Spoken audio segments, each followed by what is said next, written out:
Welcome to the 2020 NFL Draft Preview. I was going to say 2022, but we aren't in a time warp. This is actually 2020 here, Seth. We have Seth Burns, our annual NFL guru here on the podcast. Welcome to the podcast again, Seth. Thank you. It's good to be here. And I think you're probably just as surprised as I am that we're at this point where we're a day away from an actual meaningful NFL game starting. So I have not really been able to make myself watch college football this season because it just feels so weird with some conferences playing and others not. So the NFL is going to be my first return back to football this season. And I am excited for it. Okay, so I'm guessing as far as the season getting to this point, you have to be relatively surprised given that when we last spoke like 5 months ago that you were talking about sports not returning till 2022. So like what's changed between then and now, or maybe like what were things that you didn't consider back then that you know when not thinking that there could be a season here. So at the time, we're dealing with like the height of the pandemic, especially here in New York, where we're getting just absolutely crushed. Um, the pandemic is overall less deadly than it has been at its peak to the country. It's still going on, and the United States is still doing worse than certainly our neighbors and most other nations. But it's still here. However, the leagues themselves, so the NBA and NHL have managed to make the bubbles work. They've done the bubble system. They've been able to stay safe without having any issues. Good for them.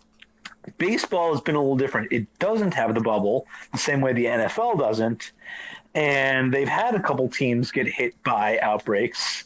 The Marlins got hit early, and the Cardinals got hit pretty hard. That they've had to play an absurd number of doubleheaders. But yeah, like baseball has been able to make it work even with issues. And if baseball can, then football is going to go full steam ahead. You might remember that teams are trying to figure out what to do with the NFL draft and asking the league to move it back, and the NFL simply said no. We're keeping everything on schedule. We're not changing anything. We'll do what we have to, but the show is going on. And I think they're going to have the exact same thoughts with the regular season. If a team has an outbreak, if a team loses 20, 30 players, the NFL, I'm expecting to simply say is, look, we'll give you maybe some extra practice squad players. We'll release some restrictions there. We'll allow you to pick up some players and have them play this week, but you are playing this week. So I'm expecting the NFL to simply say, we're playing every game as scheduled. Yeah, that'll be fun. That'll be fun for some people who like to do like early line shopping on games where you're gonna. I don't know if people are gonna be any more or less hesitant to be betting early in the week. I know that limits aren't as high early in the week, but it'll be. I think you're going to see the same people betting at roughly the same time. I mean, the people who bet early do it because they aren't necessarily looking for larger limits. They want to bet into softer lines on average. And if they get hit by some bad line movement, do some stuff outside their control, well, I mean, shit happens. And the same thing could go in their favor, too. That's true. Okay, so let's just get started. As far as your approach to this year, I know this, as far as a year goes, is the ultimate outlier. But as far as your prep for the year goes, are you treating it any differently? Or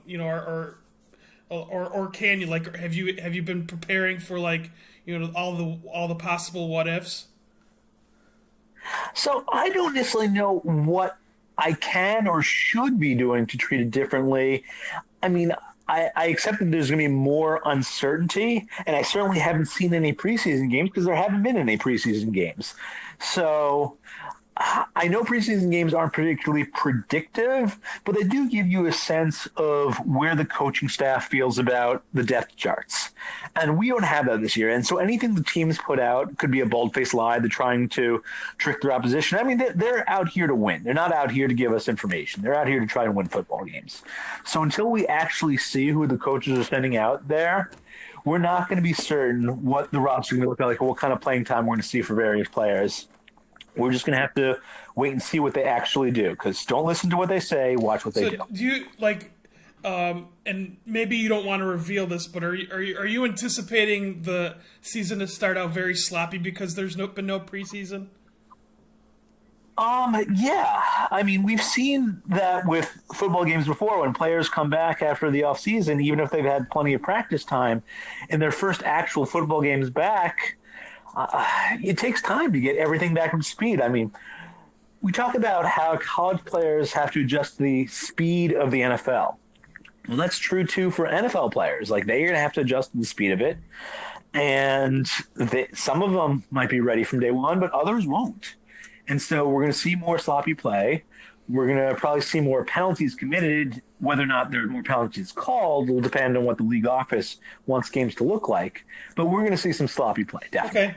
So like going into the year, do you think that there's going to be a certain like trend where maybe continuity, like carrying over people from the previous year, like either retaining a coaching staff or maybe an offensive line is going to be more important this year than other years?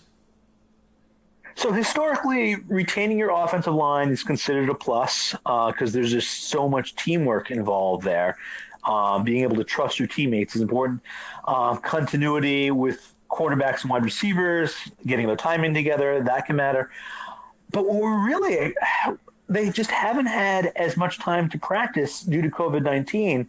It's not just the word preseason games, it's that they've had less time to work together, period. Yeah. And so players that have switched teams, I do expect to be disadvantaged. Now, I have not coded that at all into my roster valuations, in terms of my player valuations. It's something that I'm going to simply have to do on an ad hoc basis just because I'm going to wait and see for week one what's going on. And it's a situation where I have weak priors. If I see certain players, okay, they clearly know how to play together. They're not making mistakes in coverage, like you see a new safety and a new cornerback working together. All right, look, they're not blowing coverages. They're responding correctly here. That's great. Or vice versa. If, well, shit, they screwed that one up. Luckily, the offense didn't notice. Then that's the kind of thing I'm going to keep track of. Okay. And that's true for any position. The offensive line, you have lots of situations where it may or may not matter in the play, but players will screw up or not screw up. Does everyone know and understand the responsibilities? That's what I'm looking for week one. Okay. Now, another topic I had as far as approach to 2020 is home field. And I know when I had Andy and the Whale on the podcast in the early part of the summer, the home field was discussed a little bit, and I know Andy was talking about like the whole fact, that teams are going to be traveling the day off, so maybe that throws off some of the, gives some of the home field advantage back that may be lost. But in your opinion, how do you look at home field this year?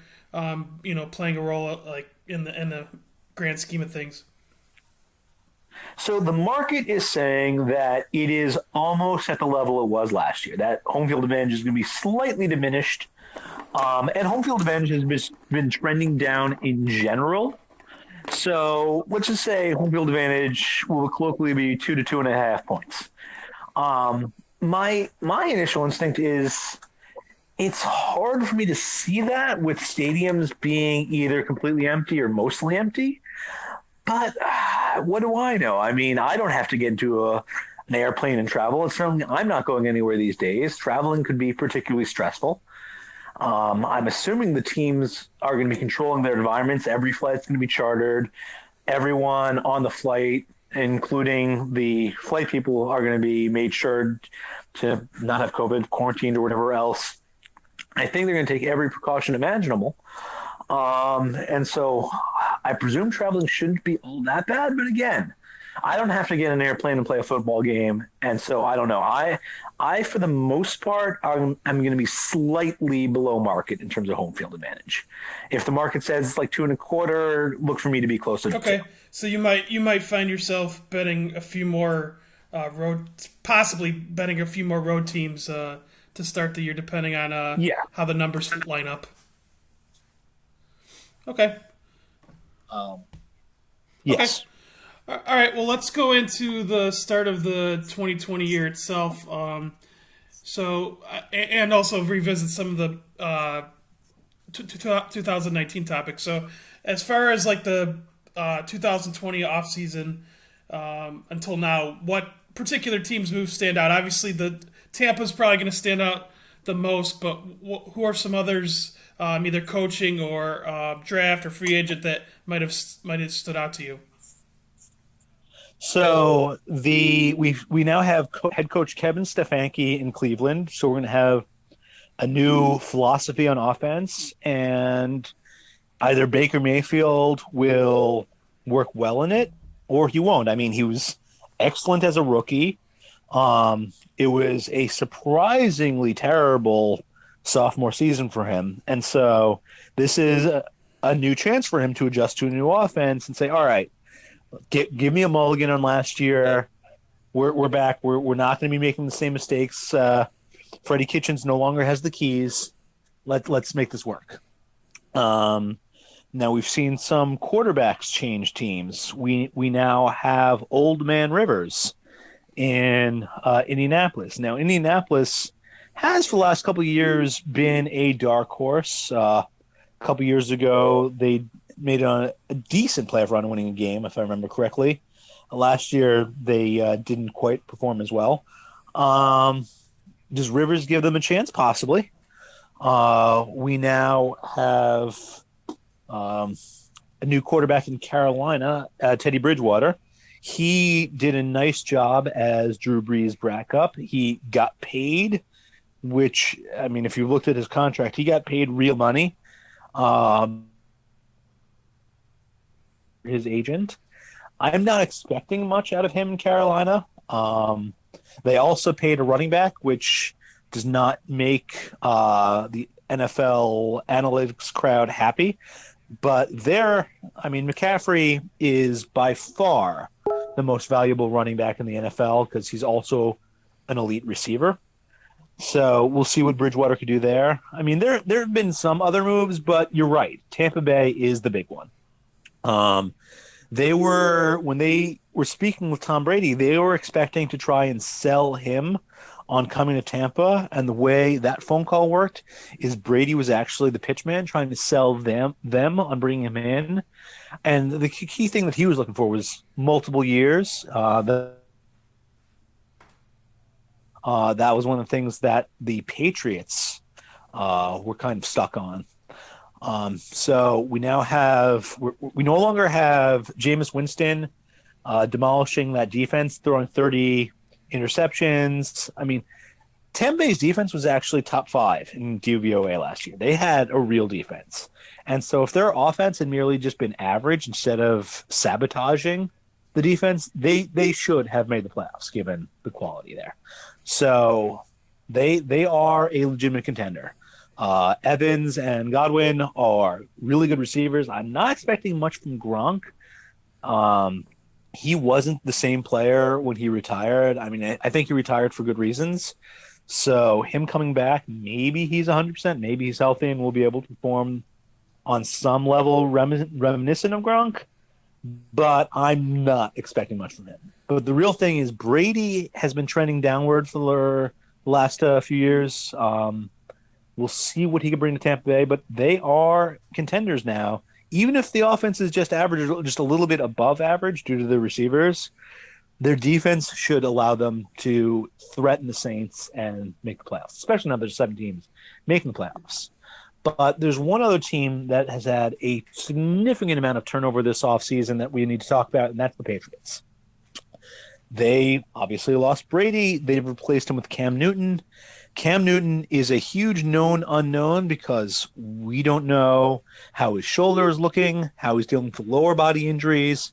Is he 100%? Is he going to be some level of the guy who was the MVP? Or are we dealing with a guy who has to make do with limited physical skills? We don't know, and we won't know until we see him in action. So that's something I'm really curious about. But they've also had a ton of turnover on defense. They lost a lot of guys this offseason, which is something that often happens to the Patriots. Other teams offer top value to their players, so they leave. But then they had more voluntary opt-outs than any other team, and they particularly lost some key defensive starters from that. So their defense is very, very complicated. Players need to know and follow their responsibilities. When you see guys crossing over the middle, they get passed off. You have to have good timing there. You can't let someone slip. So I'm expecting them to have a few problems there, just due to the new guys trying to learn the system and the exodus of talent. So I am kind of bearish on the Patriots because I don't know if their quarterback is going to be healthy or diminished. And I don't know if their defense is going to be able to maintain the same level or anything even close to it with all the turnover. Yeah, I guess the thing that could work out for their defense is that they're still in the AFC East, and I mean, I guess Buffalo's kind of made some strides in terms of who they've picked up, but you still got the Jets and Miami in your division too. So yeah, unfortunately, the Jets, like Darnold, does not look like he has it. He's seeing ghosts out there. And Miami, I mean, they were built to tank last year. And then their coach, Flores, did an amazing job with them. And Fitzpatrick was able to get their offense to be the point where it was actually threatening. I mean, they beat the Patriots the last week of the season when the Patriots were trying. The Patriots were playing in a meaningful game, and the Dolphins beat them. And so, like, that Dolphins team, they came around by early in the season. They were not really an NFL team, and by the end of the season, any given Sunday. So great for them. The other thing is, it's kind of amazing how bad Josh Rosen's NFL career has been. He was so bad in Arizona, they realized, you know what, we've got the number one pick. Let's use it. Just take them all again. I mean, Rosen is a sunk cost. Let's let him go. We'll move on. And so then Miami had him, and he was awful in Miami. Like, he will help the Dolphins this season by not playing it down front. That's how bad he was last year. So, like, now he's in Tampa Bay on the practice squad, and so we'll see what Bruce Arians can do with him. We'll see if maybe his NFL career can be resuscitated, or if he just never had it. So we'll find out. Yeah, and I'll admit, like, I know nothing really. I mean, about quarterbacks, but I thought Rosen was gonna be one of the more decent ones in that class. So I was way off on that one. Yeah, no, he looked fine. He looked like a guy who potentially could go in the top 3, maybe the top 5. Like, he looked like a potential real NFL starting quarterback, and just hasn't happened yet. He has been way below expectations, like bottom percentile, perhaps even like 1 out of 100 bad. So speaking of I guess kind of a transition. Speaking of at least Miami, because Miami was tanking last year. We see Jacksonville doing that this year. Yeah. Are you seeing this as a league-wide trend that we'll see for the next few years, where teams are trying to acquire as many first-round picks as they can? I think so, because the incentives, it's so hard to get a franchise quarterback. And so tanking is one of the ways to get one. The Bengals were not intentionally tanking. They just had a really awful season, and they ended up getting the number 1 overall pick. And they happened to get the number 1 overall pick in a year when a quarterback just came mostly out of nowhere. Burrow was just kind of a guy heading into last year. And then Burrow went absolutely nuts, having what might have been the best quarterback college season of all time. And, well, lo and behold, the Bengals have the number 1 overall pick. They could, if they had wanted to, traded that pick for a king's ransom, gotten like maybe 3 number 1 picks, 3 number 2s, and 3, or who knows. But they would have gotten something absurd if they'd been willing to talk trade. But they weren't, because this was their chance to get a franchise quarterback, and they took it. And so other teams are going to try and get a franchise quarterback themselves. Now, when the Dolphins were tanking, they were tanking to get Tua. And they ended up winning some games, winning 5 games, getting the 5th overall pick. But Tua got hurt. And so he was, if not viewed as damaged goods, then viewed as at least questionable goods. And so he fell to them. And so the tank ended up working out. We're just going to have to see whether or not like Tua's going to be the guy, or if he'll have issues in the NFL. We'll find out. Okay, so outside of Jacksonville, are there are you expecting other teams to like? Yeah. I don't think there's anyone that we're seeing this year go as nakedly tanking the same way the Dolphins did 2 years ago, and or last year, and Jackson teams that could simply pull a Bengals and just suck. I mean, the Giants, the Redskins, the Jets, the Dolphins, all 4 of them could just be terrible. The Bengals could run it back and get the number 1 pick again. They're starting a rookie quarterback. He was awesome last year in college, but he's still a rookie quarterback in the NFL. So who knows?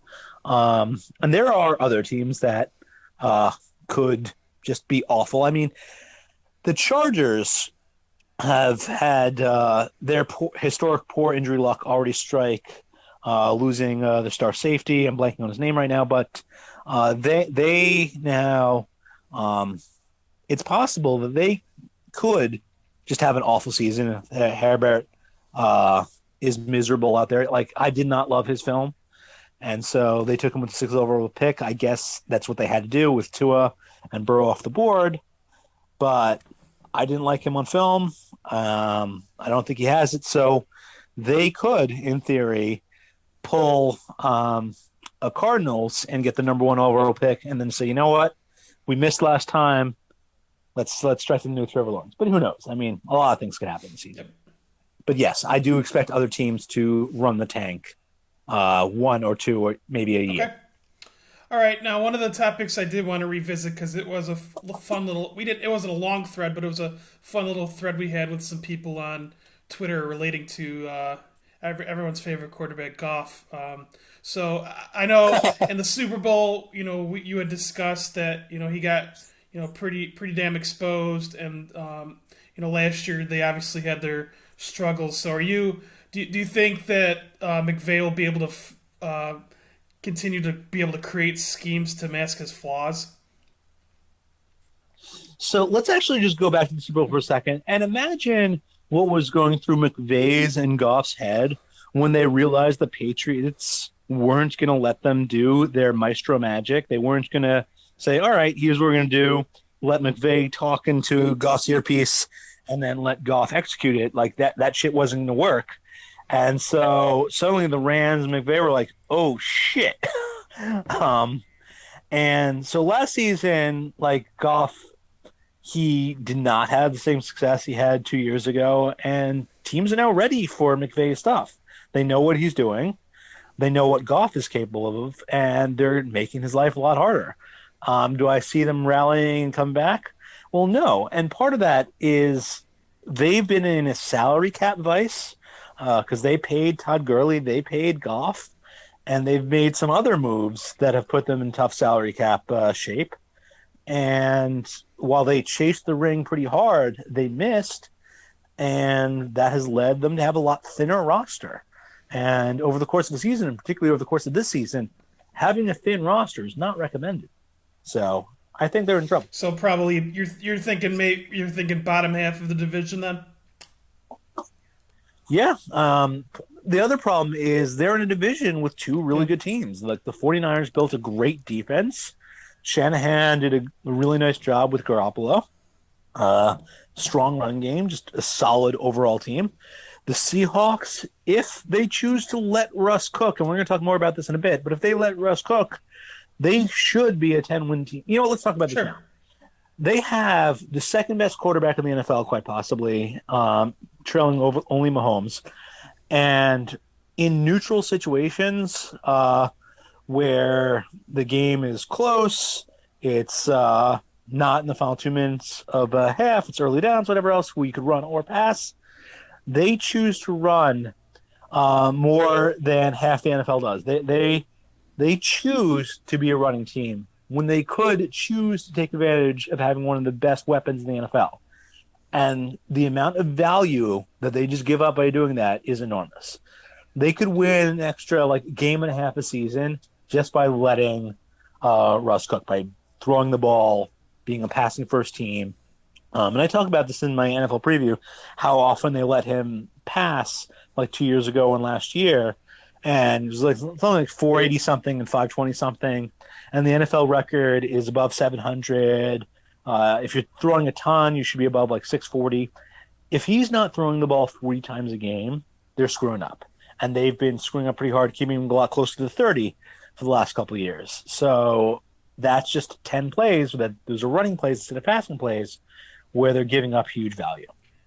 And over the course of the season, that's a win too. So, if they want to win games, they have the option right there. Let him cook. Sure. So we'll see. Okay.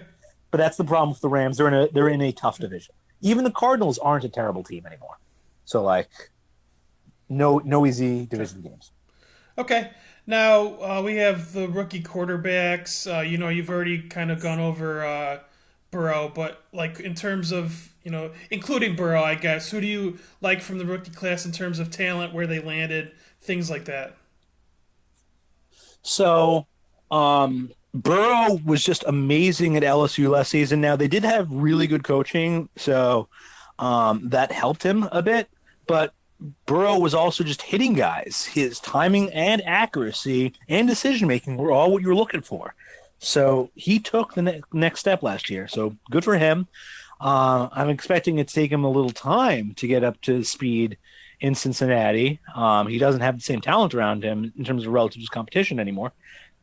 But I'm expecting him to succeed. Now, I think Cincinnati is a bit of a cursed franchise due to terrible ownership, but at least they have a real quarterback now, and that'll help. Then there was Tua, who went to Miami. They clearly wanted him. They that was their goal, mission accomplished. And now they're going to try and build a roster around him. So they have him for 4 years plus the fifth-year option on the rookie contract. That gives them time to build a real roster. If he's healthy, if he's able to play, he was pretty good pre-injury at Alabama. So they might have their franchise quarterback, and they could have their chance to win. I did not like what I saw out of Herbert in Oregon. He was a guy that teams he looks like he should be a great quarterback. And when things are going well, he's got a little bit of golf in him. When the play is running as executed, when the number one target is open, he looks beautiful. He can make a nice looking throw.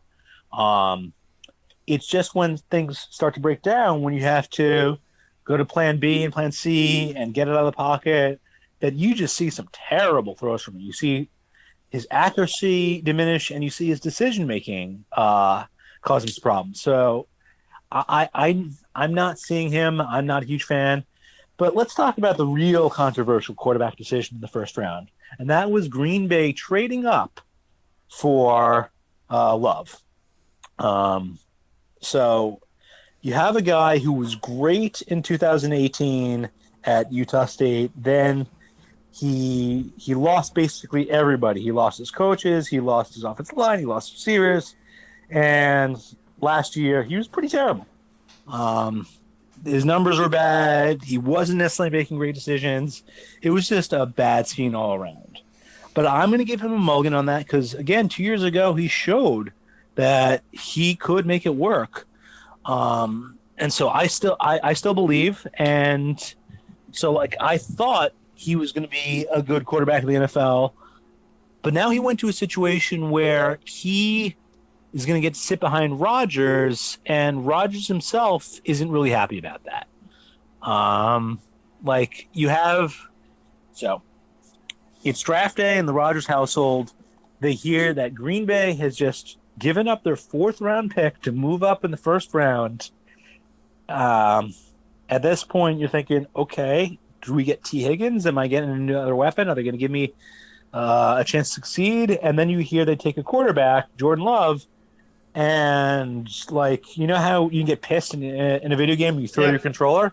Like, I could imagine him throwing the remote at that point. Like, that must have been awful. And then, like, their second and third round picks were a running back, and I don't remember, but it was someone who's I don't expect to start. So, just a really awful and terrible draft for this season for Green Bay. They went 13-3 last year. Now they weren't really a Titan. They were a good team, just made the best of their situation.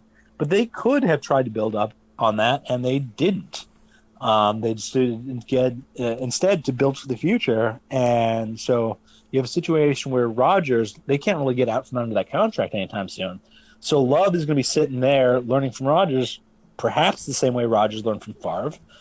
But who knows? In the NFL, you have this thing where if you have a quarterback who's pretty good on a rookie contract, that's a huge edge in allowing you to build up the rest of your roster and build a contender. And they're going to be giving up a year or two of that where they instead have a backup quarterback on a cheap contract. Now, they still will have, perhaps if he starts in a couple years of him being cheap plus the fifth-year option, which isn't so bad. So, I don't know. If he is the guy, I liked him. They clearly liked him too. So, maybe in a couple years from now, they're going to have a smooth transition from Rodgers to Love. Okay. But right now, it's got to be a pretty stressful scene. So we're thinking that what the years that we see left on Rodgers' contract are that's got to be the last of his years in Green Bay. You'd have to imagine.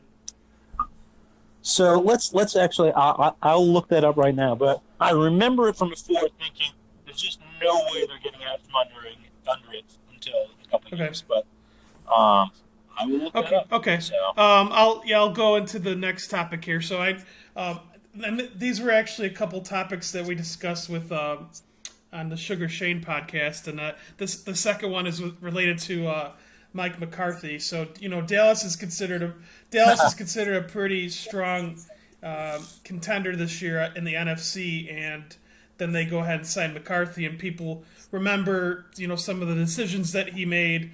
The aggressiveness. I think there was a lot of 4th and 1, 4th and 2s from midfield that he punted, and he just kind of got bailed out a lot of times by Rodgers. So are you? Do you think that all these things that we're hearing about McCarthy potentially turning a new leaf might prevent him from ruining Dallas's chances to reach their potential? So McCarthy, this actually was pretty funny to me. He made some bold claims about watching every single football game and becoming an analytics guy. And Dallas went out of their way to not press him on any of this because they didn't want him to reveal that he was bullshitting. They wanted to believe, or at least not make an issue of it. And then after they hired him, he was like, well, I may have been exaggerating about this stuff. They just nodded their heads pretty much like, yeah, we know.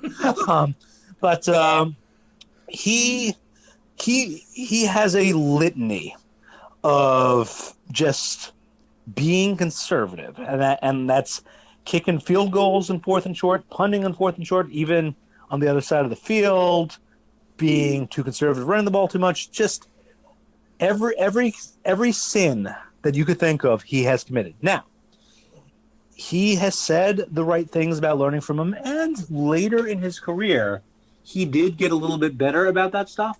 So it is possible that we're going to be seeing a better version of him. But it's one of those things where it's show me, don't tell me. All right, you say that you're going to play the percentages, you're going to be smart.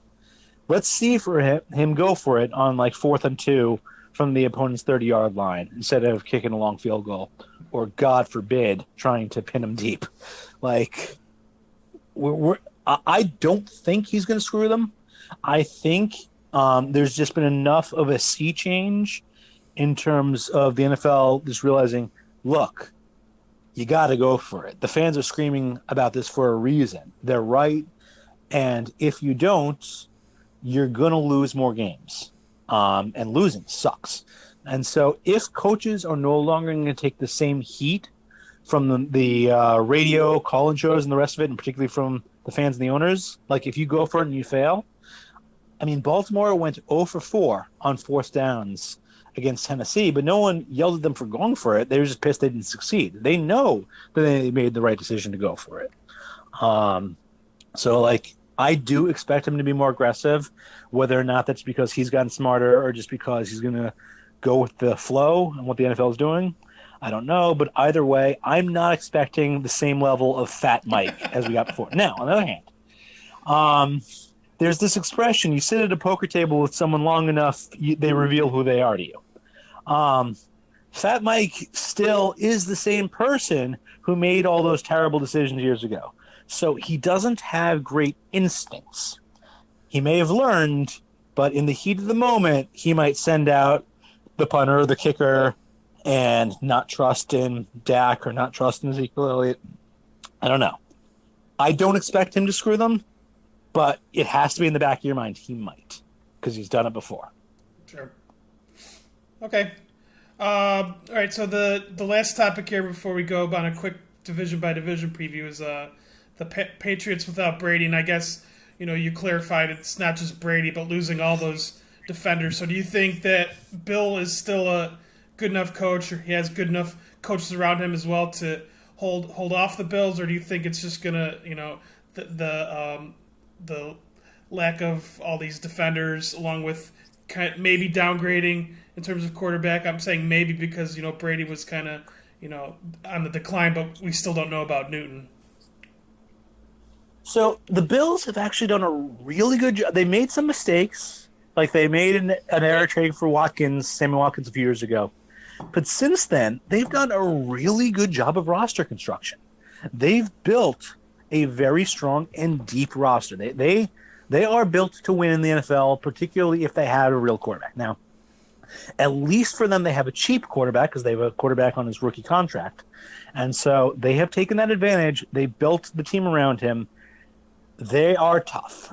And that's the one competitor that New England has. Now, would I be shocked if New England won the AFC East? Of course not. It's still Belichick. He's still capable of coaching rings around these other guys. If Cam Newton is, let's say, 90% of what Cam Newton was during his peak in Carolina, then yeah, that would make New England the favorite, simply because having a real quarterback as opposed to having Josh Allen is a huge edge.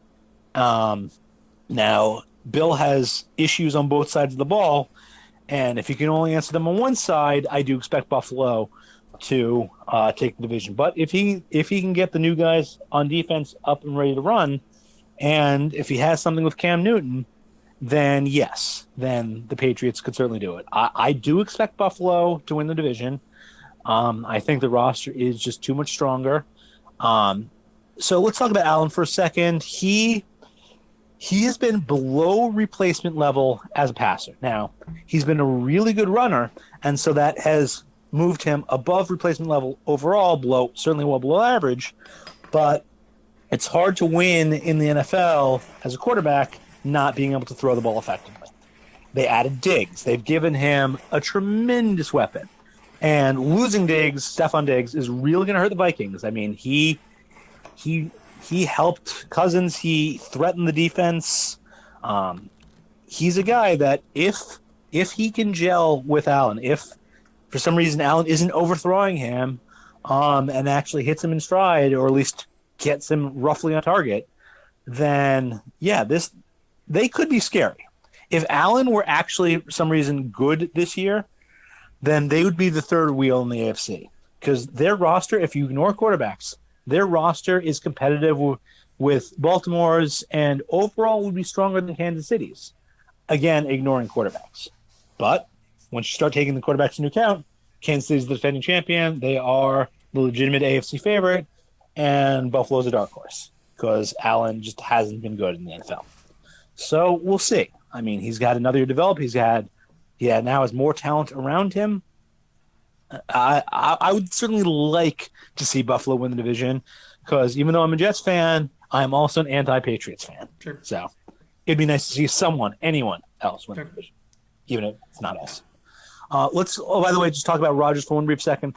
The way his contract works is after this year, if they get rid of him, move on from him, they're going to have about $31.5 million in dead cap. It drops down to around 17 a couple years from now, which is the kind of pill that teams could, in theory, swallow. And if they ride with him for 3 years, then it's just I think close to $3 million. But then you've given up 3 years of your rookie contract on Love. That in and of itself is the kind of thing that could get a coach fired. Sure. So I don't know. Okay, so we'll transition from all that AFC talk to the AFC AFC East preview. So we'll just give little snippets. So I don't know if you want to go through Buffalo and New England again, or if you want to just touch base on Miami and the Jets here. Let me see what I've written to see if there's anything else I want to add here. Just scrolling down on the little outline we have here. All right, here we go. So I mentioned Allen's low replacement passer, great team otherwise, added Diggs, boost the offense, very strong. Yeah. So again, Buffalo, really good roster. If Allen could somehow just be a league average quarterback, then they're the third best team in the AFC. If he's actively good, then they are one of the Titans. So I don't know. Buffalo, it's all on Allen. Buffalo's fan base on Twitter will defend Allen to the death. So if he's the guy that they say he is and they think he is, then Buffalo's a real threat. We'll see. Miami, Flores did a great job. Fitzpatrick was Fitzmagic last year. Tua is a known unknown. The one other thing about Miami is they've had a ton of turnover on the offensive line. It was an awful offensive line last year. So this year, I get it, they're going with a bunch of new guys, but they are going with a bunch of new guys, so good luck for them. So New England, one thing about Cam Newton is they've been saying all the right things. He's a team captain now. They've been saying he's been looking good in practice. Not like they've let us watch that or anything. We haven't seen anything from him, but they're saying the right things. So now it's time for them to show us, don't tell us. So we'll see. One other thing about New England, they've lost their offensive line coach, Dante Scaramuccia. Scarnecchia. He retired. He goes on the Mount Rushmore of offensive line coaches. He has retired before and didn't immediately kill them, but he has retired again, and now without him, that is a potential problem for them. It's just one of the many things they have to deal with in New England. As for the Jets, as I mentioned, Darnold's seen goats out there. They have a really weak receiving core, and the guy they took in the second round, Denzel Mims, he's been dealing with a hamstring issue. So, the Jets are going to cause me more pain this year. The defense is at least good against stopping the run, which, as you know, is the key to winning the Super Bowl. The AFC North. All right, so Jackson had an amazing year last year, the same way that 2 years ago, Mahomes had a ridiculous year with the Chiefs. Now, Mahomes regressed last year, and he also was a little bit dinged up, but they still won the Super Bowl. Jackson could regress a little bit this year, and they could win the Super Bowl. So, they are still a very strong team with a great quarterback, and again, he's on that rookie contract. One thing, they've lost Marshall Yanda, so their offensive line loses a first-ballot Hall of Famer. It's a problem. They've also lost Earl Thomas because he was getting fights in practice. Earl Thomas has not yet been claimed by anyone. He's not the same player he was in Seattle, but he was still pretty good last year, so that is a hit. One thing we haven't talked about yet is the NFL going to 7 playoff teams in each conference. And that's a big thing because now being the number 2 seed no longer means you get a bye and maybe home field advantage if someone upsets the 1 seed. It means, no, I don't get a bye. And I still could get home field advantage in the AFC Championship game and the NFC Championship game if I win 2 games and that number 1 seed loses their 1 game. But it's a pretty big edge now. So we're going to see New Orleans and San Francisco. It's going to matter a big deal who's the number 1 seed between them. And the same thing between Baltimore and Kansas City. They play week 3 in Baltimore this year. So that is an enormous game. Something to pay attention to. As for the Bengals, they just want to develop Joe Burrow. Helping him get better and keeping him from getting hurt is all that matters. They're not winning anything this year. For the Browns, they're going to be running the same offense we've been seeing from the Vikings. So we're going to see some tight ends. Hopefully, this does well with what Baker Mayfield, how he approaches the game. So we'll see. Also, OBJ, he's been dealing with some injuries in the last few years. Like, is he still the same guy he was? We're going to find that out in Cleveland. Pittsburgh, an AFC dark horse. They have old man Roethlisberger coming back from injury. They got a lot of young wide receivers there, a lot of young skill talent around him. The defense was quite good last year. Their offense let them down. If Roethlisberger hadn't gotten hurt, they could have been a threat to the Ravens and Chiefs. So they are one of those teams that might be able to make a run this year. I don't expect their defense to be as good as it was last year. Their pass rush was amazing. Their coverage, they had 1 weak link, but for the most part, their coverage was very, very strong. It's hard to maintain the same level of defense from year to year when you were that good last year. So I'm expecting some regression there. And I don't think Roethlisberger will be able to make up for all of it because he's getting old. So we'll see. But I don't know. They have a shot. So the Houston Texans, we haven't really talked about them. Deshaun Watson, really, really, really good. We're going to talk about him in a bit when we get to one of those reader questions. But the problem for him is Bill O'Brien has done a terrible job of roster construction around him. And so now he no longer has Hopkins to throw to. They've made the playoffs the last couple of years. They won a playoff game last year. I don't see that happening this year simply because of just so much talent has been lost.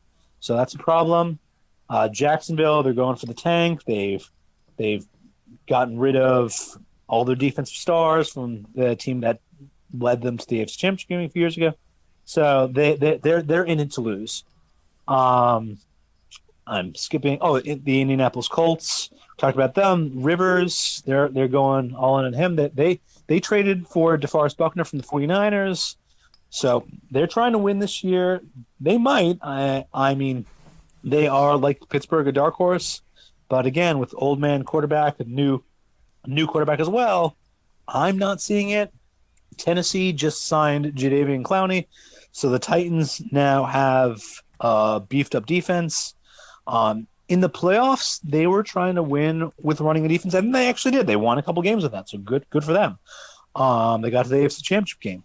But Tannehill was awesome in the regular season last year, and then they didn't really trust him in the playoffs. They're going to have to trust him this year for them to be a legitimate contender. I'm expecting him to regress quite a bit, but I do see them winning the division, and I see them possibly making a run. We'll see. The AFC West, what we got? Let's start with Denver. Oh, Denver just lost Von Miller. He just got hurt and he's gone for the season. So that's awful for them. And also Bradley Chubb isn't fully recovered. He's trying to come back from an injury. So their pass rush has some real issues. Drew Lock did a nice job for them last year. He was very good in the first halves of games when he was running mostly off the script. In the second half, he was much worse when he had to adjust. So that's something for him and them to work on this year. We'll see if he can take the next step. Kansas City, defending champion, real shot to repeat because they have the best quarterback in the NFL. Maybe the best quarterback in history. He's just been awesome. Their defense is average, but that's all they really need when they're off to that good. Like in the playoffs, in all 3 games, they fell behind by double digits. In one game, they fell behind by 24 points in the first half. And then Bill O'Brien kicked a field goal. And by halftime, the Chiefs had the lead. So, that's how scary their offense is to us, the 49ers. That's how scary that offense was in the fourth quarter. You can keep them down for most of the game. They can still explode on you. That's Mahomes. So, the Raiders, Vegas, baby, Vegas. This is the worst time possible in history to be heading to Vegas. Derek Carr, by the way, their quarterback, he was not bad last year. Now he's dealing with a new receiving core. First-round pick Ruggs, third-round pick Brian Edwards. Ruggs would not have been my first wide receiver for the board. He is really, really fast, so the ghost of Valdez is really still in the building. Yeah, no, that was. But yeah, so Yeah, like, that was. Yeah, Al Davis made that pick. I don't care what people say. exactly right from beyond the grave. So whatever, good for him. Like the Raiders, if Carr gets back, I mean, a few years ago they were legitimate contenders before Carr got hurt. They might be someone if those no young receivers are pretty good. But I'm not expecting much from Vegas this year, and God, that feels so weird to say. And the Chargers, well, they've already had horrible injury luck on defense, and I don't really believe in Herbert, so I'm not expecting much from them. The AFC West, due to injuries and whatnot, is a little softer than it's been historically, so the Chiefs have that going for them. Now let's deal with the NFC. Dallas, they have a new head coach. That's something for. I mean, I expect to be a net positive because Garrett just hurt them in so many ways lately. So we'll see what Fat Mike can offer them. But they also got really lucky in the draft when CeeDee Lamb fell to them. And so Dak just gets a new weapon that they weren't expecting yet. So nice for them. They were the best team in the division last year, even though they didn't win the division or make the playoffs. The Giants, Gettleman, he's a clown. He is an absolute disaster, and ownership has just allowed him to ruin that roster with bad decisions year after year. And that's on ownership at this point. Like he hasn't hid who he was. Hold on one second. Yeah. Like he has not hid his incompetence. He's been upfront about that, and ownership is like, all right, do better next year. And so the Giants are in trouble. They're going to be a bad team for a while. The Eagles made the playoffs last year. They are a well-run franchise. They do a good job of having backups ready. They do a nice job of roster construction throughout the roster. They're solid even if things aren't necessarily going their way. Now the thing here with Wentz is he has started one playoff game. He hasn't finished any.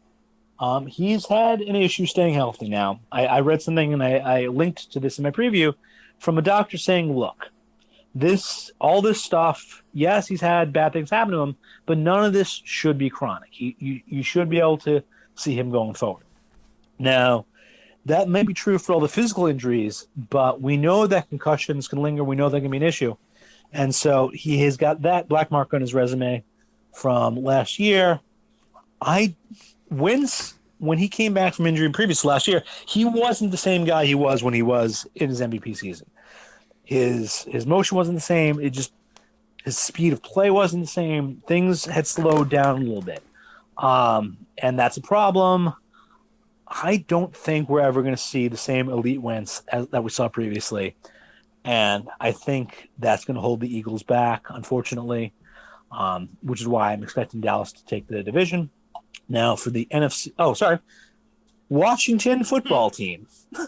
Well, Washington football team is currently undergoing an NFL investigation due to the bombshell Washington Post expose of institutional sexual harassment. You never want to hear those words together. Institutional sexual harassment. This could be the thing that causes the NFL to force Dan Snyder to sell. Now, owners are generally very, very loath to go after other owners because any precedent you set could eventually be used against you. And so owners generally treat other owners with kid gloves. But this is a situation where, God forbid, there are videos, and God forbid they leak. That's the kind of thing that could force the NFL's hand. So we'll see how much trouble Snyder is in Washington. Now, in terms of the actual roster, I was actually really high on Dwayne Haskins. And I was unhappy that he went to the Redskins. And then last season, he kind of sucked for them. And so that was one of those situations where it's the Alonzo Mourning gif. Well, I look like an idiot, but then again, so do the Redskins. So I got that going for me. And so, yeah, I think the Redskins are going to be in trouble for a while. let's talk about Chase Young a little bit later because we're going to have a question about coverage versus pass rush, and we can talk about the number 2 overall pick there. But I'm not expecting much from the Redskins this year because Haskins looked so terrible. Like, not Allen level bad. Sorry, not Allen. He did look Allen level bad. Not Rosen level bad, but pretty bad. And so, all right, now we have the NFC North where Ryan Pace. So the same way the Rams went all in for the ring, the Bears did the same thing in a kind of weird situation where they didn't really look like they should have been true contenders, but they traded for Khalil Mack and they built a tremendous defense. Like, that plan worked. Now, the NFL analyst crowd basically crapped on them for that trade because A, they were paying a defender, and B, they were giving up picks. And these are things that are at least somewhat questionable, but it worked out. The problem was the offense didn't work. The Trubisky wasn't the guy. And what's funny, we didn't realize at the time that when he had that lousy season and the Bears washed out of the playoffs, that we didn't realize that might be Trubisky's high watermark because he was even worse last year. But like, apparently that was his good season when they went 12-4. So they went all in, but with a quarterback who they didn't even pick up the 5th-year option on. That, like, he's clearly not the guy, or at least they don't believe he is. So the Bears now have to pay the piper from trading up. They're going to have fewer picks, less talent, and I think they're going to be heading in for some dark times for the next few years. I think they're going to have to start rebuilding fairly soon. So this is the proverbial last hurrah, which is kind of sad given how low the peak was. Detroit Lions. Last year, they were 3-1 when they lost Stafford. Actually, they lost him during the 7th game. But the important thing is they went 500 with him as the starter, which is kind of impressive to do in an odd number of games. But in any event, once he was gone, they didn't win again. They were awful without him. They were 500 with him, and he was quite good. He's not a young man anymore, but he's become a pretty good NFL quarterback. So if he could stay healthy this season, I figure mediocrity again. And he's got this weird thing where he's actually quite good at beating bad teams and quite awful at beating good ones. So if that continues, like 8-8 or 7-9 seems quite reasonable for the Lions. Now we have Green Bay. I was going to say the Jeff Fisher of NFL quarterbacks. Mm-hmm. Like, you can look good when you're playing against bad opposition, but when you're playing against someone who knows how to play football, well, shit. What do I do now? All right, so Green Bay, Aaron Rodgers, we haven't really talked about this, but he was the best quarterback in the NFL like 5 years ago, 6 years ago, 10 years ago. I don't even know. It's been a while. But the important thing is, like, he's not that guy anymore. His accuracy isn't the same. He's notably conservative in terms of not throwing interceptions. He's good at avoiding turnovers, the opposite of Jameis Winston. But he's also not the same gunslinger either. He'll take the sack or throw the ball away. But when he's not doing so, again, his accuracy isn't what it was when he was elite. So he has fallen from grace, even though they went 13-3 last year. Like, he's not the same guy he was. The Packers could still win the division because someone's got to. And if the Bears are having issues, if the Lions are having issues, the Vikings just gave up Diggs, so their offense is going to be less impressive. So, I don't know.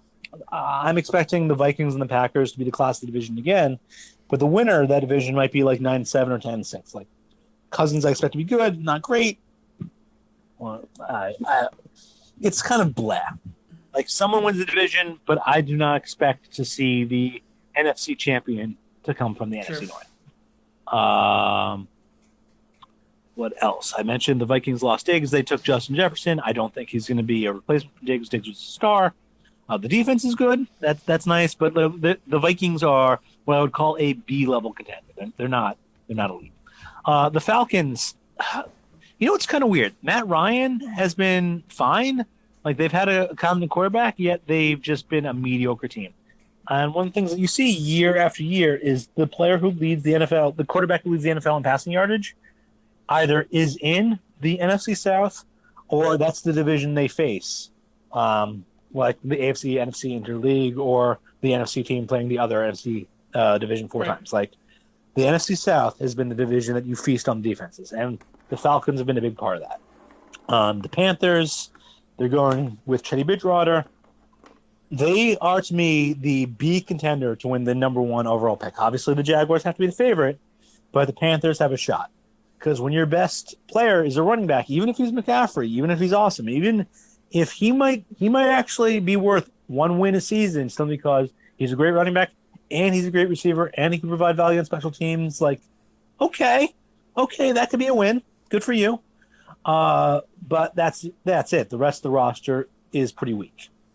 So Panthers, I don't think, will be an issue, which means that you have the Saints and you have the Buccaneers competing for the championship. The Saints have been loaded the last couple of years. They have been, if not the best team, then at least one of the best teams in the NFC each of the last 2 seasons. Last year, they got upset in the playoffs. 2 years ago, there's a missed pass interference in the NFC championship game. Like, they want that ring, and they want that trip back to the Super Bowl badly. I view them as the class of the NFC because I'm expecting San Francisco to regress a little bit. We'll see. Tampa Bay, I think it's going to be hard for Brady to come into a new team and be a hero. Joe Montana, he was able to leave the 49ers and actually lead the Chiefs to an AFC championship game. They lost to the Bills, but they went 9-7. Sorry, they didn't go 9-7. They made the AFC game that year. And then next year they went 9-7 and they lost the Dolphins. That was it for Montana. But I think Brady maybe he leads Tampa Bay to a Super Bowl, but more likely I'm expecting him to be like the last year of Montana because he's 43 and going to a new team. I don't see it. I'm seeing 9-7. I'm seeing them losing in the wild card game. And I'm seeing tough times for Brady after that for going forward in Tampa Bay. But who knows? They've got a shot. And the NFC West, the NFC West overall is the deepest division in the NFL. So even the bad team, the Arizona Cardinals, they aren't that bad. Murray looks like he'll be fine in the NFL, so they're going to be fun to watch. You have the Rams, who are on the way down because they've, again, been losing talent. And with Goff no longer being magic from McVay, I see, like, they're still an above-average team, but I don't see that getting it done given just such a tough division. You have the 49ers, who I think are slightly the NFC favorites because, again, they have a really strong defense. They have talent on offense. They have a good coach. Jimmy G let them down in the Super Bowl. Like, it's not his fault they called passing plays. Maybe if Shanahan, maybe it's the thing that blown him 2 Super Bowls. Maybe he should have called more running plays in Atlanta. And maybe, well, actually, yeah, I guess he was the offensive coordinator. He could have called them. And maybe, certainly as the head coach, called more running plays in the Super Bowl when they had the lead. Maybe they would have kept the lead instead of turning to Garoppolo. I don't know. Point is, Jimmy G has to take the next step for them to maintain being the NFC contenders. And I don't think he's going to get that much better. And then we have the Seahawks. I'll say it again. Let us repeat. Let Russ cook. Like, Schottenheimer chooses and Carroll chooses to have him be a run-first identity. And that's just moronic when you have one of the best quarterbacks in the NFL. And Tyler Lockett, a great receiver, DK Metcalf, they hit on that pick too. So, like, they have talent. On their passing game, they could threaten defenses that way and throw 40 times a game, and they're just not. So, yeah, I don't know. When I read "Let Russ Cook," I'm picturing him in some kind of Walter White situation where he's in the middle of the desert cooking something there. So, yeah, I mean, the Super Bowl's in Tampa Bay, so, like, I don't know. I can imagine meth being big in Florida. So, yeah, let Russ cook.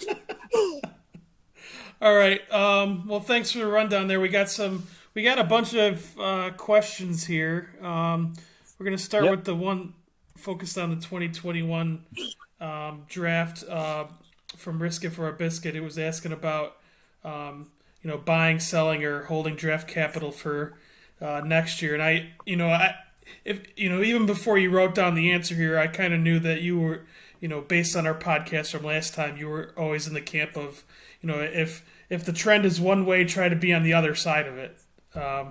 Yeah, because I'm looking for value. They're like, if everyone wants to be a seller, that means I should probably look to buy and vice versa. Now, one of the things that changed is people were worried that we wouldn't see a lot of the players because we weren't sure how many conferences we're going to play and how many players would choose to play. But for the most part, the conferences seem to be trying at some point to try and play. We're going to see most of the high picks in action this season. We might see a few opt out. But I think the 21 draft is going to be, if not normal, then a lot closer to it than we feared at the time. So I'm expecting to see picks go for similar prices than we've seen historically. Okay. All right. The next one was from Blake Evans asking about Lamar's regression and wondering if you think once his running regresses, you think his passing efficiency will dip. I don't think there's going to be a real connection there. The fact that the defense at least has to account for him as the 11th threat keeps the defense honest, which helps the other running backs and helps him as a quarterback. I don't see that changing anytime soon.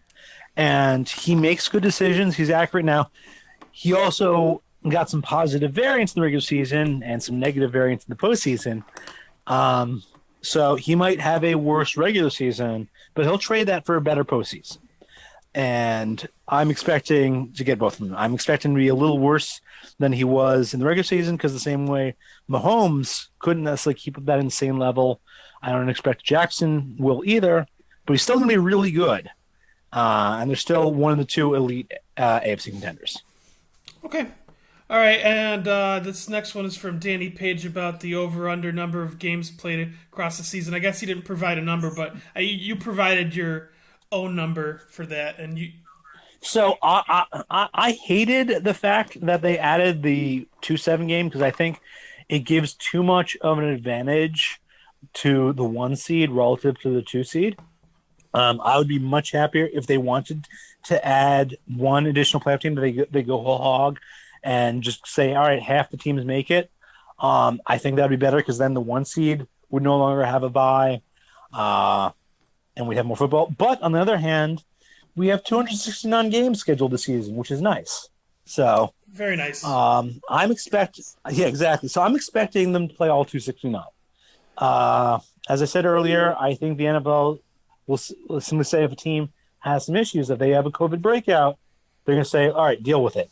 Sign new players. We might give you some added flexibility on the practice squad, but you're playing on Sunday or Monday or whatever the game is scheduled. The show is going on. They already said that precedent in the draft. We're the NFL. Fuck you. We're not moving. And I think they're going to do the same thing in the regular season. I think they're playing. And if players get sick, if coaches get sick, the show's going on. They're still playing. Yeah, and actually, I know you don't play fantasy football, but I'm the commissioner of a couple leagues, and we've had to make a couple. First of all, we've had to discuss the possibility of a season being called off halfway through, which is it's not something we've ever really had to even consider before.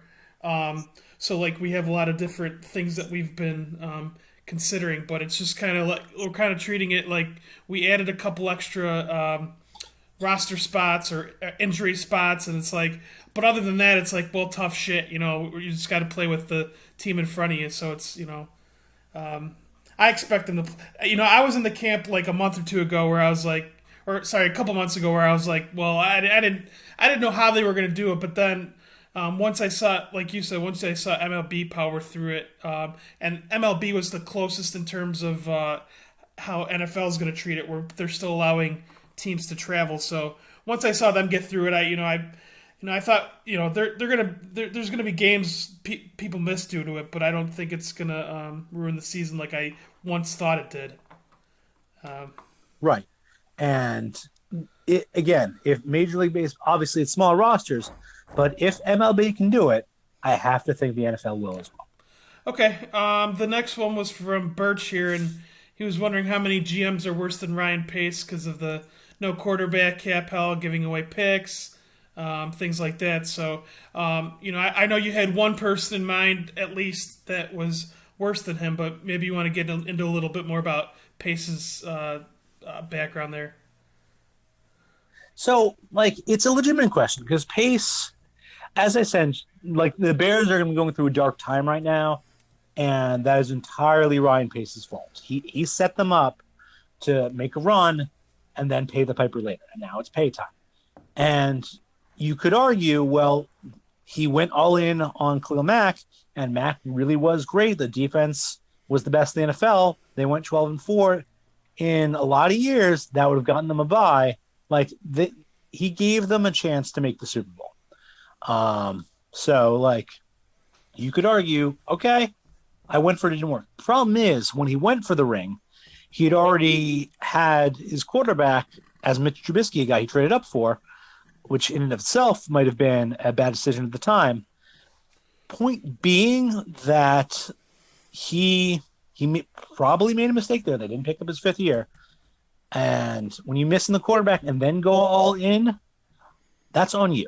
So Pace has set the Bears up to fail, and he's got no one to blame but himself for that. Now, is he the worst? No, he's not the worst.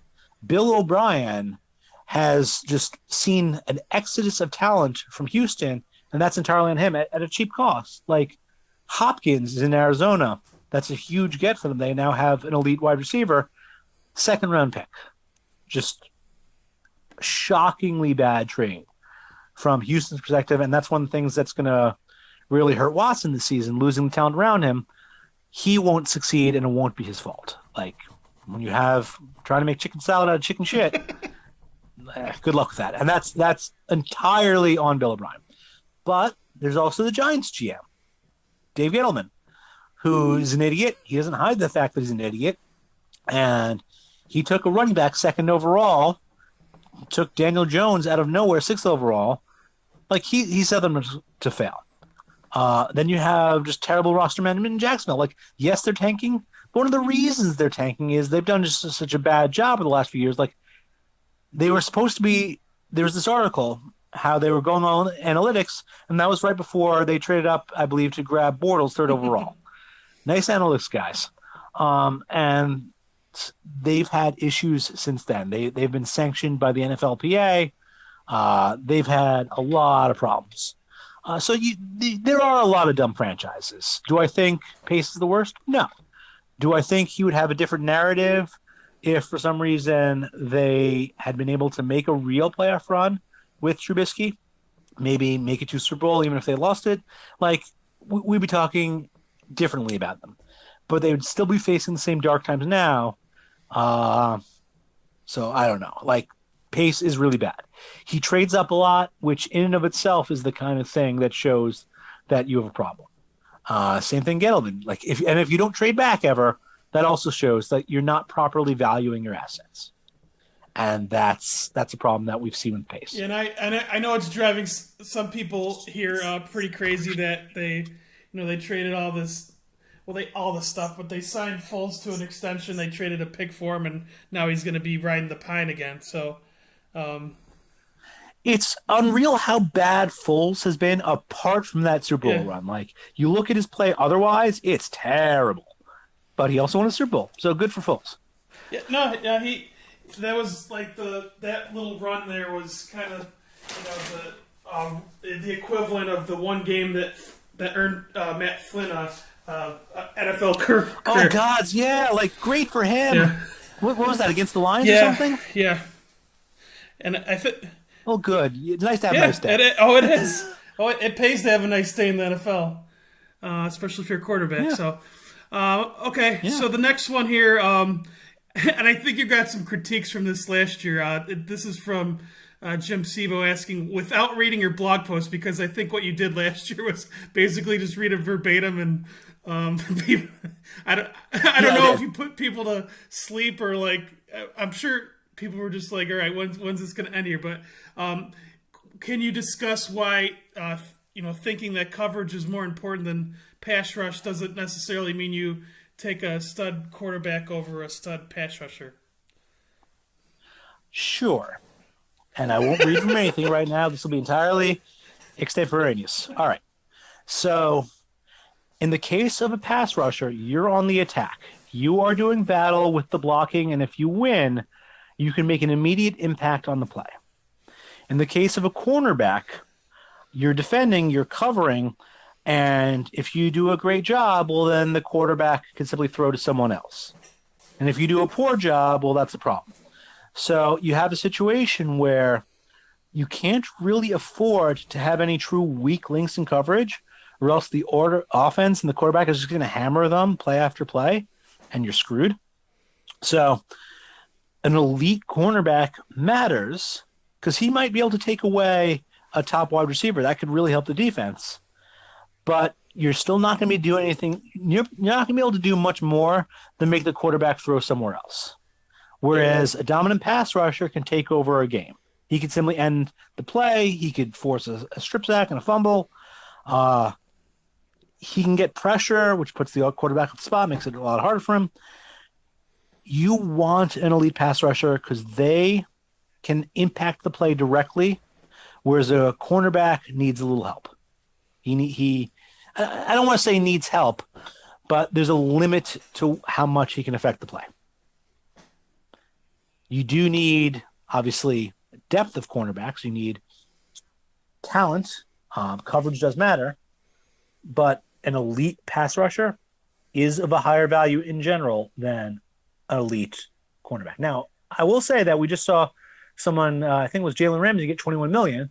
So we're now seeing quarterbacks get paid more. We might see the gap in terms of salaries closing, but I don't think he's up to where Bosa is. But no, if you have the choice, if you have to choose just in the abstract between an elite number one cornerback and elite defensive end who rushes the quarterback, in general, I would recommend the defensive end.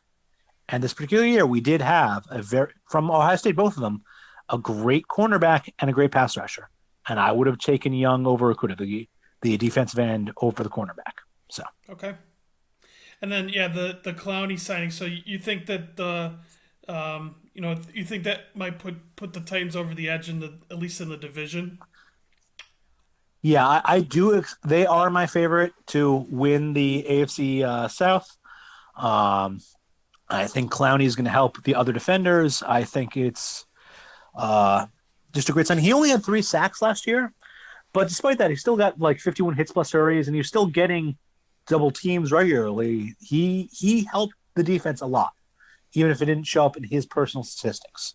I expect him to help the Titans. I think I do see them as the favorites. Okay. Well, hopefully that answers the question there for Mr. Sebo there.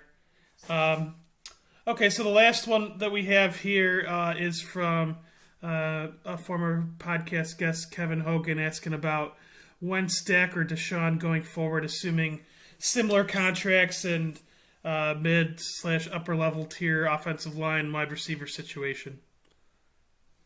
So all things equal, I go Watson, then Dak, and that's pretty much just by a hair, really close to me. And then I go Wentz because I don't view Wentz as the same guy that he was at his peak. Watson, I think, is really, really good. Like we saw him do some amazing stuff in that playoff game. He can be the hero. Prescott, he had a really nice season in Dallas after having fallen back a bit. I think they made a mistake not paying him. I think he'll be really effective for years to come. And I think Watson is kind of screwed due to the fact that he does not have the same talent around him that Prescott does. Like, I think that's the Bill O'Brien curse. So I don't think we're going to see the same stuff out of Watson. But if I had to choose all things being equal, I think Watson is the quarterback that would most likely to lead you to a ring. Okay. All right.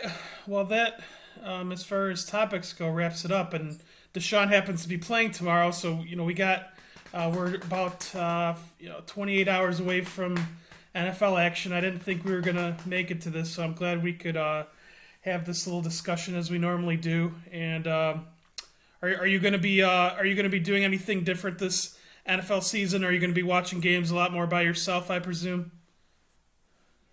Yeah, but I will tell you that by kickoff, I should be fairly inebriated tomorrow night. So I don't have that luxury, unfortunately, with my new job. I got I'm on the rotation and I'm on third shift this week, so up until Friday, so I have to watch myself in terms of that. But you can have a few for me if you want. I absolutely will. Are you going to be DVRing the game, watching the next morning or the next afternoon? No, I mean I start around like 10 Central, so I'll be able to watch most of it, and I'll have it on Hulu on my other computer on my other screen while I wait for calls and stuff to come in. So I'll be good. I'll be good. I just can't drink. I have a rule. No. I understand you got to be sober at work. I do appreciate that. Yeah, I'm sure my customers do too. So, all right. Well, I hope you enjoy the season. I hope you stay safe. And once again, thanks for joining everyone else. Thanks for listening once again, and enjoy the season.